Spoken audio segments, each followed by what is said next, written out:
ଆସନ୍ତୁ ଦର୍ଶକନ୍ତୁ ଆଜିର ଅପଡେଟ୍ କ'ଣ ରହିଛି ଜାଣିବା ପୂର୍ବରୁ ପାଖରେ ଥିବା ଅଲ୍ ବେଲ୍ ଆଇକନ୍କୁ ଦବାଇ ଦିଅନ୍ତୁ ଏବଂ ଚ୍ୟାନେଲକୁ ସବସ୍କ୍ରାଇବ୍ କରନ୍ତୁ ଯାହାଦ୍ୱାରା କି ଆପଣ ପ୍ରଥମେ ଅପଡେଟ୍ ପାଇପାରିବେ। ତ ଆସନ୍ତୁ ଜାଣିବା କ'ଣ ରହିଛି ସୁଭଦ୍ରା ଯୋଜନାକୁ ନେଇକି ଅପଡେଟ୍।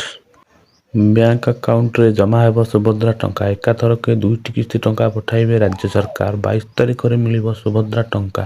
ଖୁସିର ଖବର କଥା ଯେ ବାଦ୍ ପଡ଼ିଥିବା ହିତାଧିକାରୀ ବି ଏଥିରେ ଲାଭବାନ ହେବେ। ଏନେଇ ଆଜି ଉପମୁଖ୍ୟମନ୍ତ୍ରୀ ପ୍ରଭାତୀ ପରିଡ଼ା ସୂଚନା ଦେଇଛନ୍ତି। ଉପମୁଖ୍ୟମନ୍ତ୍ରୀ ପ୍ରଭାତୀ ପରିଡ଼ାଙ୍କ ସୂଚନା ଅନୁସାରେ ପ୍ରଥମ କରି ସୁଭଦ୍ରା ଯୋଜନାରେ ସାମିଲ ହୋଇଥିବା ମହିଳା ଓ କୌଣସି କାରଣରୁ ସୁଭଦ୍ରା ଯୋଜନାରୁ ବଞ୍ଚିତ ହୋଇଥିବା ମହିଳାମାନଙ୍କୁ ଏହି ଟଙ୍କା ମିଳିବ।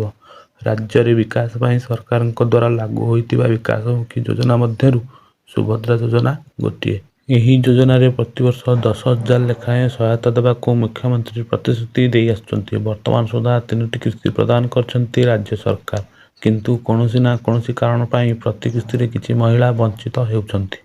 ସେହି ମହିଳାମାନଙ୍କୁ ଆସନ୍ତା ସପ୍ତାହରେ ସୁଭଦ୍ରା ଟଙ୍କା ପ୍ରଦାନ କରାଯିବା ନେଇ ରାଜ୍ୟ ସରକାରଙ୍କର ସୂଚନା। ଏହି କ୍ରମରେ ଚଳିତ ଥର ମୋଟ 4,57,681 ଜଣଙ୍କୁ ମିଳିବ ସୁଭଦ୍ରା ଅର୍ଥ।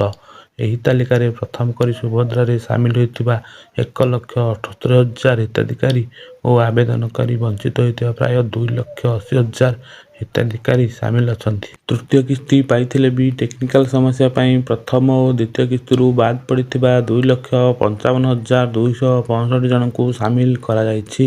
ସେମାନଙ୍କୁ ଏକା ସାଙ୍ଗରେ 2ଟି କିସ୍ତି ମିଳିବ। ସେହିପରି ଅଭିଯୋଗ ଶୁଣାଣିରେ 24,018 ଜଣ ହିତାଧିକାରୀଙ୍କୁ ସୁଭଦ୍ରାରେ ସାମିଲ କରାଯାଇଛି। ମୋଟ 250 କୋଟି ଟଙ୍କାର ସହାୟତା ରାଶି ଖାତାକୁ ଯିବ।